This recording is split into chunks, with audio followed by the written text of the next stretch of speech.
Hi, everyone. It's Kyle Zander Morgan, host of the Original Sin podcast. Today, we will be talking with Donna Sonneson. Her father went missing in 1994. His name was Hemmy Moore. Lee was what he went by. And we also have his brother, Johnny Bomer, on the show. Thank you, Donna and Johnny, for joining us. Welcome. Thank you for having us. No problem. Yeah, it was 1974, not 94. Correct. Oh, did I say 94? I'm sorry. Yeah, 1974. Yeah. I apologize about that. Okay, so why don't we go back to 1974? Or actually, why don't we go back to Johnny? When was the last time that you saw your brother? Was it in 1974? That is correct. Yeah, I was. He was doing one of his usual excursions where he would go camping for a week or two on end up at one of the national parks, and he was coincidentally getting married a few days after he was due to arrive back home. And we always speculated, a lot of things were speculated, but we thought maybe he did want to get married, but he never came back. That's the last time I saw him. Okay, all right. Donna, you want to tell us about this camping trip that you found out about? Or when was the last time you saw your father? I hadn't. I just learned about my father about 7 years ago, about his disappearance. Up until that point, I was removed from his side of the family, living with the other side of the family. And I had learned about his disappearance about 7 years ago. Okay. And have you been actively searching for him? We have, yes. Up until that point, we found that Hemmy was not listed as a missing person anywhere. So Johnny and I worked together to try to get his case reopened. I don't live in that state, so I had to do a lot of phone calls, trying to find original records from his disappearance. Unfortunately, it was a hard file, and most of that is, everything's on computer nowadays. Right. And so the information that we could get was just basically what happened through the family and what they witnessed and what they went through during the time of the disappearance. And what state did he disappear from? Kentucky. Kentucky, okay. Natural Bridge, Kentucky. At what's the name of the park? Yeah, Natural Bridge, Mill Creek Lake, Kentucky. Okay. And it falls between two counties there, Wolfe County and Powell County. All right. It's a location where a lot of people have disappeared, been murdered, gone missing. A lot of different things have happened in that area. And so that is a factor as well, But he frequented that park often. He found just solace in nature there. So he really enjoyed going there. He went there Memorial Weekend, and it wasn't until June 2nd was his items found. And they were found on the bank by fishermen that went by. I realize the old articles say that Ruth was there to pick him up, but she says no, she wasn't. Ruth was his wife or his fiance? His fiance at the time, her name was Ruth, and she was a student at UK. Okay. And they were supposed to bury the following week, which was devastating for her, of course. But anyhow, to this day, it's been 50 years later, and there's still no sign of him. So something happened, and we just don't know what. So, what day was it that his clothes and everything were found at the campground? According to the articles, it was dated June 2nd, 1974. June 2nd. And do you know through your family when he went camping? My understanding is Memorial Weekend. And I know it could have been a Saturday or a Sunday because I know Ruth had told me she went to her niece's graduation. So she didn't go camping. Right. So what happened after his things were found at the park? What did the family do, or what did Ruth do? Well, Johnny could probably best describe what happened, but I do know there was a search party. When you read the articles, they did have dogs and scuba divers looking in the water as well. But Johnny could tell you more because I wasn't there when that happened. Okay, no problem. Johnny, Donna's doing a great job. She knows no more about this than I do. Keep going, Donna. Okay. Well, I know you were a young teenager or almost a teenager back then, and the stories that I hear are that there was a scuba diver searching the water, but there was also a lot of debris in the water, which made maybe the searching a little tougher. Mm-hmm. Okay. There was dogs following a trail. My Uncle Pat, who was the oldest brother in this family, told me though that the dog, and it concerned him because he said the dog did follow a trail, but it did come to a stop at the bank and it did let out a death howl, but Okay. no body was ever found. And so he said that dog did not do any more searching after he let off this quote unquote death howl. To my knowledge, there was no. This is what I wish we could find the original records for, to know what they did see, what they didn't see on location. That I can't help you with. I just know the stories from the family. Okay. There was a 200-person search party walking through the woods. You have to understand that's very dense. Mm-hmm. So there was a 200-person search party, but I don't know how long that lasted. Right. We were there for about a week. Okay. A week. Okay. And so that's the kind of We were there for around a week, and then there was different groups that went up, and we had the bloodhounds and all that, and they did follow a trail up into the mountains and found his camp, which the rangers who were at that park at the time never knew this area even existed. You got to remember, even today, to this day, but especially back then, that's extremely remote, that part of Kentucky. And you got to be a legit, outside camping, hiking, climbing kind of person to even get to some of the areas that he had a camp way up in some rocks area. And there was mountain lions and stuff there. Matter of fact, the mountain lion actually killed his dog, but there's bears and mountain lions and all that stuff in that area. Okay. And he would stay in a little cavern up there somewhere. Yeah, it was a little. His items were not found at the same location, from what I understand. No, his clothing. Well, they did find his items. They did find his camping gear. Some of his stuff was in there, but it was just ancillary canteen and campfire stuff, and there was some clothing and stuff, but they couldn't identify it as 100% his, but there was a camp there. His clothing was nice and neatly folded with a diary left on the edge of the bank, which looked to be a staged situation because the way the clothing was laid out. Typically, if you're going to jump in the lake, you take your clothes off, and he was a extreme athlete. He was legendary for a lot of the stuff he could do, and we all just kind of scoffed at the fact that he drowned in this lake unless there was foul play. He was from Kentucky. We were in that era of Andrew Thornton, and he knew some of those people, Bill Canan and Andrew Thornton and that crowd. And I don't know if you're familiar with Andrew Thornton. You've probably seen, yes, the spoof movie Cocaine Bear. You've heard of that? Well, no. There was a Bluegrass Conspiracy.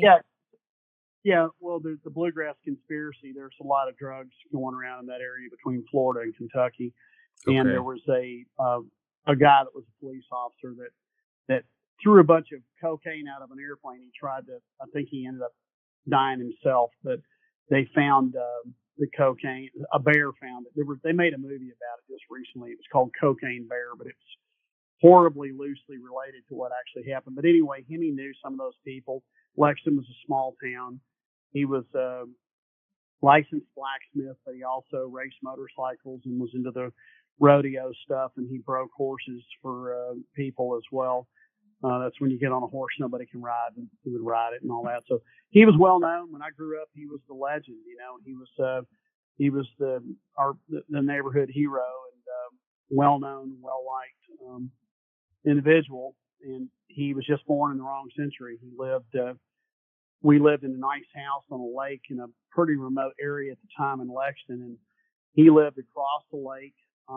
He had built a camp over there, and he lived over there for almost 2 years, and he'd swim across the lake, and he had a horse, and a dog. And he rode his horse to Texas and back on more than one occasion from Lexington, which was over 1,000 miles. Okay. And he would live off the land. The guy was just a different individual, all I can say. Well, and here's another thing to note too. He had a wrist injury and his wrist brace was there too. It was left on the bank as well. And so that always kind of makes me wonder, well, if you have a wrist injury, why is your wrist brace there? That is something to pay attention to as well. His hatchet and things like that. I don't know if that was found though. I think it had his name on it. What about the diary that you said that was left there that seems staged? What was in the diary? Do you remember? Well, the diary was more of so this individual was extremely intelligent. I mean, of course, everybody's going to say all these great, wondrous things about people, but he had a really high IQ, and he wrote down a lot of stuff, and he was very artistic, and he kept a lot of notes, and he did have a diary that was really just his thoughts of the day. A psychiatrist did look at it and mentioned that this guy had a lot on his mind or something to that effect, you know. Mm-hmm. Hemmy did like to smoke pot. That era back in the 70s and the 60s, LSD was very prevalent, and he did partake in those things, and I'm sure that it had something to do with his writings in the diary. Right.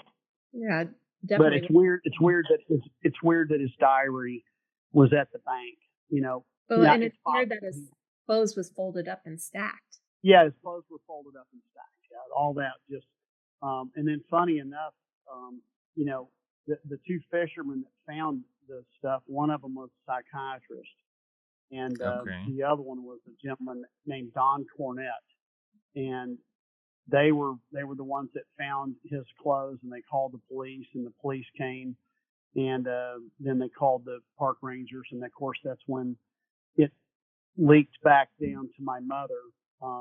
We were about Natural Bridge. It's about 60 or 70 miles, if I remember correctly, from Lexington where we live. Maybe 100. I can't remember exactly. But an hour and 10-minute drive. Yep. Yeah. So the funny enough, the gentleman that found that, when I went to high school years later, I was talking with one of my best friend's dads, and we were out actually having breakfast with him, and I worked for him. And I mentioned something about this. He goes, wait a minute. He says, your brother was the guy that had the clothes on the lake? Because it was pretty well known in Lexington about Hemmy disappearing. And it turned out one of my best friend's dad's the one that found the clothes. He was the fisherman. He was one of the guys that was fishing that found his stuff. I mean, that doesn't mean anything. It just was kind of a weird coincidence. Right. Yeah. The other thing to keep in mind, I am told that Hemmy scrimmaged football all the time. He was friends with the Kentucky players. He went up to even the Cincinnati Bengals and would scrimmage with them. And I heard the story that the Bengals coach was so impressed with him, they had a receiver, because Hemmy was real quick and really athletic from everything I've been told, that they introduced him to the Cleveland Browns, and he was actually supposed to play for the Cleveland Browns. So he had this. Well, he actually, so in Dallas, Kentucky, where I was born and where Hemmy grew up for the early part of his, when I was little. I was born in '60, so Hemmy was probably 17 or 18 years old when I was born. So my mom had me when she was pretty late. So my uncle lived next to Dr. Knight, that's with a K. He was the Dallas Cowboys physician, and he had talked to my brother about going down and trying out on the Dallas Cowboys on the walk-on team. And that was currently at that time it was coached by Tom Landry. And my brother Hemmy went down and walked on, and they told him he could play. But he was one of these guys he was accepted. They told him, just like with the Cleveland Browns and that stuff, he was an incredible athlete. He ran a 100-yard dash and, really, really fast, around 10 seconds, which was pretty daggone fast. And he would accomplish things and then move on and quit doing it. But like Donna said, some of his best times, he played no pad football with the University of Kentucky players. they would practice, and that was under Coach Fran Kersey in Lexington, Kentucky, and he was just loved to play football and contact sports, and he was real fast and real agile and quite strong. He was very athletically built, and again, that's the reason why we don't think that unless he had passed out, we doubt very seriously that he fell in a lake and drowned. With his athletic background. Do you, Donna, believe that Hemmy is still alive? Listen, coming in late in life and getting to learn all of this from everybody, taking in all the different stories from perhaps he started a new life, maybe he went into witness protection, maybe he was harmed, maybe he drowned. I can see the scenarios going either way. But for me, I just have this, he was really close to Johnny. He was really close to his mom and his grandmother. He loved his cousins and his uncles. I just find it very hard to think that he left. I really think in my gut, something probably happened to him. Well, he was involved in a couple of court cases that where he ended up becoming a witness. And we often wondered if he was put into the witness relocation program with some of these people that were in Lexington, because he was around that nefarious crowd. And he told stuff, he mentioned things to me. He was at the Veterans Administration Hospital. Hemmy was in the Air Force, and he was at the VA, and he had gone to the VA for mental issues. He was having anxiety or something to that effect. But he said little clues to me that I never put two and two together for a long time in my life, probably for 15, 20 years. I never really thought about what he said. He said, just remember to say what's real and be honest, basically kind of telling me he was going somewhere. But like Donna said, it would have taken, he and I were very close. We rode motorcycles together. We did a lot of stuff. He raced motorcycles professionally. He was a flat track racer in the 60s, and he was pretty well known in that arena as well. But it would be hard for me to believe that he would just disappear and not go back to see anybody. But on the same token, we did have once a year, and I forget the exact scenario, but for many years, they would come by and question my mom if we'd heard from him, and this kind of thing. And so I was young. I didn't really know what was going on. Right. When Hemmy disappeared, I just turned 13. I was born in 60. So I was born in September of 60. He disappeared in June of 74, something like that. I forget when. What was the date, Donna? June 2nd, 1974. Yeah. Yeah. So I would have been still 13 years old. So, and it was quite a shock for me, but, I did help go hunt for him and all that. I remember how difficult it was going through those ravines, and it was basically just nearly impossible to go through the areas where we were looking for him. So I'm jumping off the subject, but I don't know if he disappeared on his own or if he was taken out by somebody. He did hang with a crowd that was, basically mobsters, really. I mean, if you ever have a chance to look at the book called The Bluegrass Conspiracy, it kind of lays it all out. Okay. There was a lot of drug dealings in Kentucky that were tied to South Florida and to Miami. I don't know if and a lot of the horse farms in Kentucky, which had millions and millions of dollars, were laundering money through the horse farms. And I'm sure you've heard about the movie The Cocaine Cowboys, or you're familiar with Miami, but that was in the height of the cocaine era. And of course, there was a direct pipeline to Kentucky and Arkansas with that stuff. Okay. Let's take a break. This is Kyle Alexander Morgan. Thank you for watching the Original Sin podcast. Make sure you watch this video to the very end. And also, if you appreciate me doing this type of content, let me know by gently tapping that like and subscribe button. And let's dive back into this episode. Thanks so much. So, Johnny, do you think that Hemmy's still alive? I did for a long, long time. For many, many years. And then Donna came. It was just while Donna did a DNA search, and she found our family 7 years ago. I did not know that Hemmy had a daughter. None of us did. Mm-hmm. My mother did, but it was never mentioned. And since Donna has come on board with the family, which she is my niece, so yeah, but we're not that far apart in age. But she has really done exhaustive research looking for Hemmy. I mean, this is just one thing out of hundreds of different avenues we've gone down. We've done DNA stuff, and I mean, she could tell you way better than I can about the searching she's done. And since she's been doing all this, and we've put some pretty good articles out, I don't know. I mean, at this point, I'm kind of leaning with well, first off, he would be 84, 83, Donna, or 82. How old is he? He would be 79 this year. 79 this year. Okay. Yeah. Yeah, if there's a chance he's alive, he would be 79. Yeah. Yeah.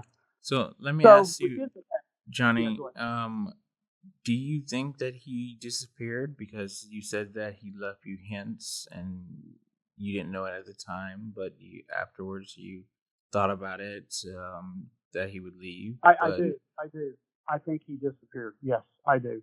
I know my heart of hearts, he did not drown in that lake, and he either voluntarily or involuntarily left and disappeared, which was heartbreaking. I mean, it's hard on my mom, and that was a tough time for her, and then a few years later, in 92, my other brother, Hemmy's brother, Mike, was killed in a car crash, which that was many years after Hemmy disappeared.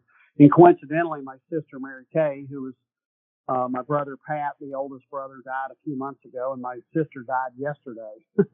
So I'm the last one. Well, she was not doing well physically. But, I believe that he voluntarily or involuntarily left the scene. And then did he get brainwashed? And I mean, my sister Mary and I, we were looking for Hemmy. There was some other people that were looking for Hemmy for many years. There was a guy named Rick Gavereau who lived in Texas, who was one of Hemmy's best friends, that was riding around the country looking for him. And my sister Mary and I speculated that he would he been with Jim Jones in the Jim Jones massacre, because he was a hippie type. He would go with these. You could see him easily getting involved in a cult. Mm-hmm. So we've always thought he was somewhere, but I found it very difficult to believe that he would walk away from the family lock, stock, and barrel, so we say, without anything, unless. But he would. Unless. But not only did he, if he did walk away from his family, he was supposed to be married the next week, right? That he disappeared. That's correct. And he did not want to get married. Ruth was an incredibly nice lady, and I think he was apprehensive about getting married. He had already been married and divorced. And, when I was growing up, Kenny was actively involved in horses. Like I said, he was a licensed blacksmith, and he was at the rodeos and all that stuff. We would go watch him do bull. He was a bull rider and a bronc rider. Broncs when you ride the horses. And, 90% of the time he landed on his feet when he fell off. But he always had women around him, and would come to the house. He rode his horse around Lexington. He was very well known in Lexington as the guy that rode his horse everywhere. He rode his horse all over town, and he usually had a girl on the back. So, what was he ready to get married? I don't know. But he was a handsome man. Women were not a problem for him. No, he was. But there's pictures of him. If he didn't want to get married to Ruth, why did he ask her to marry him? We don't know. I think she wanted to get married, and she's the sweetest person in the world, and she still misses him. And, we still talk with her, and it's, there's been a lot of people looking for him, but we don't know. We don't know why that is, other than maybe he was trying not to hurt her feelings. Mm-hmm. If he did disappear on his own, maybe he didn't want to break the news to her and thought this was the easiest way out. I don't know. And again, you flip the coin, it could have been he drowned in the lake.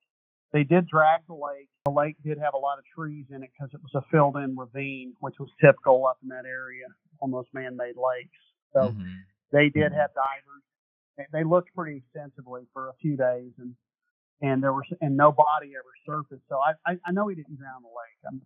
I'm 90% sure. And honestly, I believe that he left on his own accord and had a life somewhere else. If he's still alive, I don't know. He had a pretty short temper, so maybe he said the wrong thing to the wrong person.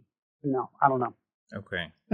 Now, something I do want to bring up here that should not be overlooked, and I had several conversations about this, is during the search party, in the old article, it does list different agencies that were involved. The one that was not listed involved, and you have to pay attention to what was going on at the time, was the Lexington Police Department too. They're not listed as an agency, but family has told me this. Pat has told me this. They were there during the search. And Pat repeated to me, he's passed now. He passed in March, but he had repeated to me that in his gut, he felt like someone was lying. And he goes, that just stuck with me. And he also, just like, would go and try to search through that area, as well as Hemmy's uncle Ora, Boots. He would go up on the weekends and try to search for Hemmy as well for about a year. And they loved him very much. And so we cannot dismiss the fact that there was another agency there, and then why the newspaper article stated that Ruth was there to pick him up when she wasn't. That's different. And then So I do not Ruth believe. has told you that she never went there to pick him up. And she goes, I don't know why they put that in the article the way they did, but that's the way they worded it. She was the one looking everywhere for him, but she wasn't there. She was actually at Hemmy's mom's house when she found out. Okay. So the other thing that I just need to mention, that yes, Hemmy, in all the stories I've heard of him, he's known a lot of people from all walks of life. He was a very good horseman, great athlete. He loved being in the woods. Like Johnny has told me in the past, he could live in the woods if he wanted to. He was just that comfortable. He was could do horse tricks just riding bareback on his horse. And I remember a man that we met, Charlie, had talked to me about that. How he had known my father just to hop on the horse and do all these tricks, and he was just amazed by it because he would often ride his horse to Mill Creek Lake. But in all the people I've talked to, he might have been involved in smoking pot and doing some things and going to parties and things. He definitely was. Yes, but he was not also, necessarily don't forget, dealing drugs. People have well, don't forget, you do that kind of thing. Don't forget, he was arrested on more than one occasion for growing pot. Maybe for himself. But he got arrested. Yeah, Okay. And he also was arrested for stealing munitions in was it Texas? Correct, Donna? I forget. And this is all public record. This is the kind of person he was. He was going to blow up a dam that was going to be constructed that was going to block off a gorge that had some rare fish in it. And he was a big naturalist, and he was really upset about that. And they broke into a military installation, into a it was Army Reserve barrack or something to that effect. Donna can tell you more. And he stole some explosives. And he got caught. What I understood from Charlene, Johnny, was that he was at a concert when this happened in Dallas, and he was stoned at the concert. You know, it's the 70s. Go back to the 70s. A lot of people were getting stoned when they went to concerts. He went to this concert, and Charlene said he got in this car with the kids, and this is how this got started. Minors. They all had the plan to go to this armory, and Hemmy was the adult, and he got booked and got in trouble for it. But yeah, as far as nature goes, you know, he very much would feel he didn't want things built where it would cause damage to a natural resource. And who is Charlene? Charlene was married to Hemmy for years. Okay. That was his first wife. Yeah. Yes. They married in Kentucky. And the divorce went through in Dallas. And that was one of the things I was able to find, but I still couldn't find Johnny. I still couldn't find my grandmother, but I was able to find that information on Charlene. I've had many conversations with Charlene about this, and she's like, no, this is what happened is he was stoned and he got in the car with these kids, and then they all got in trouble. And so that's what that was about. Now, he did have another incident there in Kentucky where he got in trouble for harvesting the hemp, and he was going to take that hemp and sell it to make rope, to the rope making companies. Because the funny thing is, well, here's what happened. Kentucky was the largest hemp manufacturer in the world in the 40s, before nylon was really invented, nylon rope. And so the farms that grew hemp, which it has no THC in it, it's pot. It looks like pot. It gets quite a bit taller, and it doesn't have any THC in it. Well, they had harvested a couple bags, and there's a funny article about his dog Clyde that was not a good watchdog in the newspaper. I think Donna. It ended up being that it wasn't even pot, but the intent was there, and that's what they arrested him, and it was a misdemeanor charge. But they took pot more seriously, in the 70s than nowadays it's legal. I mean, sadly, people are in prison now for selling pot, and it's legal all over the country, or decriminalized rather. So, it's definitely a hypocritical situation. But he was arrested for that, and he wasn't a very good drug dealer, put it that way. he was getting fake pot. So well, and actually he could make money selling those bags of hemp to the rope companies. That was what I understood actually happened. And they got caught. They made a big pun and threw out an article that made the AP News. So if you were to look at that, you're going to see that in every paper in the United States, I swear. And he wasn't doing it for rope, Donna. He was doing it for the pot. Well, yeah, he only had a few garbage bags there. Yeah. Well, Donna and Johnny, we do need to wrap this up. However, is there anything that you need to say that would help locating Hemmy, or any information that we haven't talked about that possibly can help? Can I ask you a question? Is anybody going to, because there's a huge amount of stuff that Donna could send you, or that we have on different sites that goes in depth, has some photographs, articles, all kinds of stuff that I don't know really. I didn't even know about your operation, and I really appreciate you helping out with this. But there's plenty of information that could offer photographs, projected photographs of what he would look like now, and in history, with all the articles and stuff backing up what we're saying in this 30-minute conversation. Do you want that stuff? I mean, is that something you all need to dig into this further? Because if you do, then we have stuff. Well, actually, for this podcast, we don't. But you can always forward that stuff into us, and we can take a look at it. And but for this particular podcast, no. But we are willing to. Yeah, I meant for future. Yeah, we're always willing to look into it and see if we can find anything. If you want to forward all that information to us. Okay. Yeah, I think I probably provided you with some things. The one thing is we're a little bit at a standstill with any clues, or if anybody would find the other items that were missing. We're a little bit at a standstill on that, but we do know the location where he disappeared. There's been a lot of murders. There's been a lot of disappearances. And working with NamUs and with my conversation with Search and Rescue, Lisa especially, she's been very helpful with that, explaining to me that there are still human remains today that are left unidentified. And so in the state of Kentucky, DNA testing is not necessarily required. Coroners are doing it, but it's not required.